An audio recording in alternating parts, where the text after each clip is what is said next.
Namaste.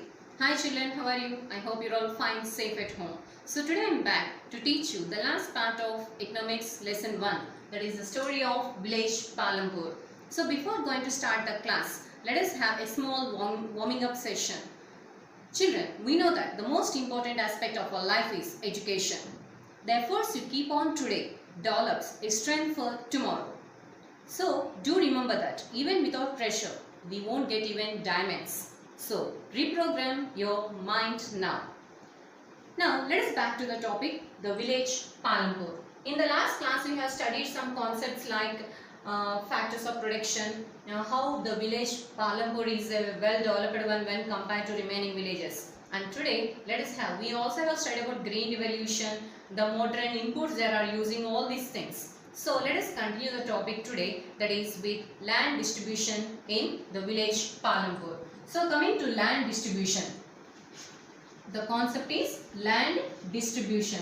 So coming to land distribution in the village Palampur, it starts that obviously there are 450 families. There are 450 families in the village Palampur. In these 450 families, obviously 150 families are completely landless. They may be landless or just small, very small farmers. Especially these families are many members, if you notice, those people were Dalits. Okay, these 150 families were landless. And we can notice 240 families are exclusively, these families are small farmers. Those are having only 2 hectares of land or even less than that. They may have 2 hectares of land or even less of that. And we can notice 60 families. 60 families are exclusively large and medium farmers. These large and medium farmers may have 10 hectares or even more than that. Okay. So this is the structure of the land distribution in the village Palampur. Now if we notice these views, these 150 families are anyhow not having land. They need to depend upon others. And these 240 families are having only 2 hectares of land or even less than that, which is actually not sufficient for them. And even if you notice, the 60% of the families in Palampur is they are having 10 hectares of land or even more also. So what we understood, if we notice the situation in Palampur, the 240 families with 2 hectares of land or even less, or obviously only 20 to 30%. 20 to 30% of land was under the control of these 240 families. But if we notice the situation, 80% of the land is under the control of these 60% families. Now, that means what we understood, more percentage of land was under the control of the 60 families who are large and medium farmers. These are large and medium farmers. Okay, these are small farmers. Those are having 2 hectares of land or less. That means they were holding very less percentage, that is only 20 to 30% of the land. Okay, now when we observe how they will get the capital, if we notice the capital, for large farmers there is not a big deal because already they have lots of land, they can produce surplus production. That's in that surplus production they even sell in the market to the traders, and those traders sell the produce to the shopkeepers, so they can earn some profit and they can save it for the next agricultural year, or sometimes they can give as loans to the small scale farmers. So this is okay. This category of 60 families were okay. What about the 240? These 240 families who are having only 2 hectares of land is not actually sufficient for them, because they won't get surplus production. The production whatever they get, it may be sufficient or may be even less than that. So here there is a these people obviously have to depend upon the money lenders or large farmers to obtain some money, to get capital for the next agricultural year. Suppose, imagine if these people are getting money from the money lenders, obviously we can notice that the money lenders demand high interest, and this high interest sometimes may make the farmers to fall into a debt trap. Debt trap means where the recovery will be highly impossible. Obviously newspapers here and there will be coming across some farmers who are unable to express themselves to bear the things, they were committing suicide. So we know that farmer is obviously called as Annadata. Such a great farmers are facing a lot of troubles because lack of capital. Capital is the most important thing, because with capital only we can purchase the modern inputs that we require for the agriculture. So we understood the land distribution and the capital requirement situations. Now let us enter into the next concept, that is farm laborers. So coming to who are farm laborers? I already told you the farm laborers are the people obviously who are not having any land with them. Okay.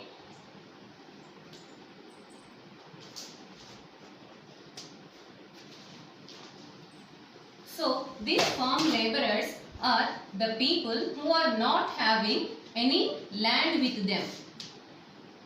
So they may be small farmers or even landless people completely. So let us see how these farm laborers are having some issues. So coming to these people who are not having any land, they need to work in others' land. When they work in others' land, they may get in different wages in different aspects. In some cases, they may get direct wages. Sometimes they may get in a form of meals.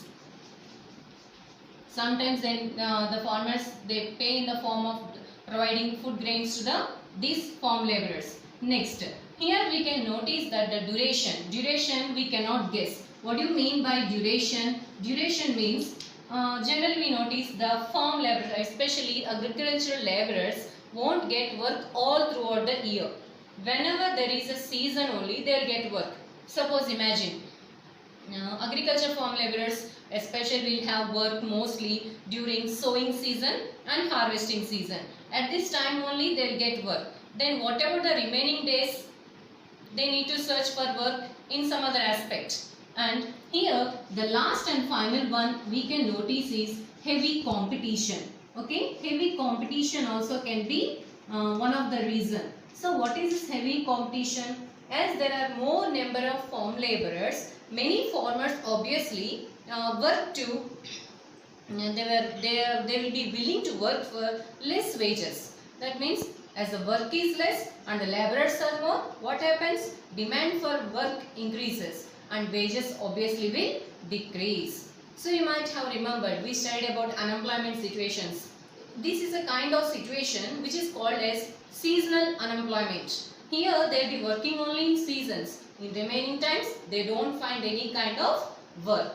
So this was the situation with farm laborers. So when this kind of situation arises, these laborers, there will be no other alternative. Sometimes they need to go, they has to migrate for some other nearby other villages or towns or cities, especially for employment purpose. So and some farmers, some farmers, especially agricultural laborers, they will tend themselves to turn into some non-agricultural practices which are called as non-farming activities. So let us now discuss about what do you mean by non-farming activities.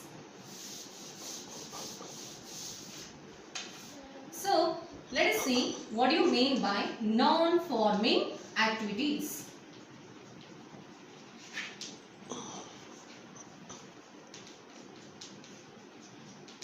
These non-farming activities can also be considered as non-agricultural activities because they were not relevant to agriculture. So, if we have discussed about these non-farming activities, 25% of the Palanpur people are exclusively dependent upon these non-farming activities. How much?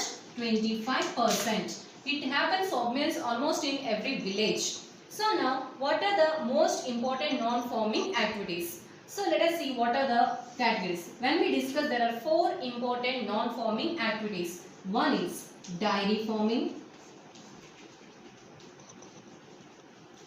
Next, small scale industries. Small scale industries. Next, we can see shopkeeping. And we can also find the last one, the most important aspect is transportation. Okay, So these are the four important aspects, especially for non-farming activities. One is dairy farming, small scale industries, shopkeeping and transportation. Let us have a view on each and every one. So first let us discuss about what is this dairy farming. Generally you might have noticed many of the farmers along doing agriculture, they also rear cattle. Cattle means livestock. Cattle means cows, buffaloes, etc. So this is actually a part and parcel of agriculture. Rearing livestock is a part and parcel of agriculture. It is not separate. These are both included. So it is not happening with every farmer. Only few farmers can be doing this. We can notice that. Now coming to dairy farming. Dairy farming, what is the benefit of dairy farming? When we are having some dairy farming, we get some milk. That is, if we raise some buffaloes, they give us milk. So we can sell that milk in the nearby markets. It may be in the local village or else to nearby. We have studied about Raiganj or Shahpur or nearby any kind of towns or cities. Especially you might have noticed that there were chilling centers, especially the milk dairies we are having where they sell us milk. So they can transport the surplus milk to this chilling centers so that they can get some profit, and it will add as an additional income to the farmers. Now let us see about the second concept, that is small scale industries. As it is a village, we could not expect much in level about the large scale industries. But small scale industries are very aptly noticed in villages, even in Palampur. So what are the small scale industries? Small scale industries are the industries obviously with some features. What are the features of the small scale industries? Low capital, less investment, low production. We can also find the family members only will be working in this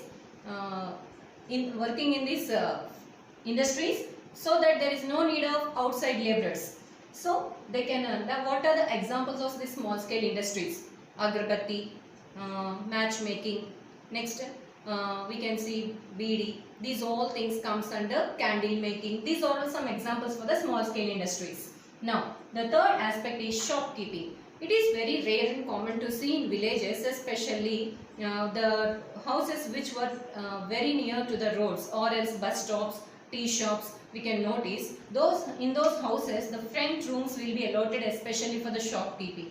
The husbands obviously bring all the provisions like rice, wheat, tea, coffee, whatever those things, and they will keep in that, and housewives will be engaged in selling those things. Especially the most attractive thing for the children are eatable. So those are also will be sold. So this is also one kind of non-farming activity which can add benefit to the farmers. So finally, transportation. Without transportation, we cannot say that nothing can survive. That simply to say that transportation acts as a lifelines. It may be agriculture or for industries, whatever you take, transportation is most important. But here transportation is relevant in Palampur. Here we don't find much transportation, but transportation like bullock carts. We can also find tongas or else jeeps, tractors. These are the common things. Especially they ferry the people and goods from one place to another. Okay, this transportation ferry the people from one place to another. So in this way we can say that these are the four important non-farming activities. So by this we understood the whole concept, that is the story of village Palampur with agriculture practices and even non-farming activities. But we can notice that these non-farming activities are going to tend a change, especially because of the development of science and technology. They can bring a lot of change even in the non-farming activities that are taking place in villages. We can imagine that can happen in the present scenario because of the development of technology. So thank you very much.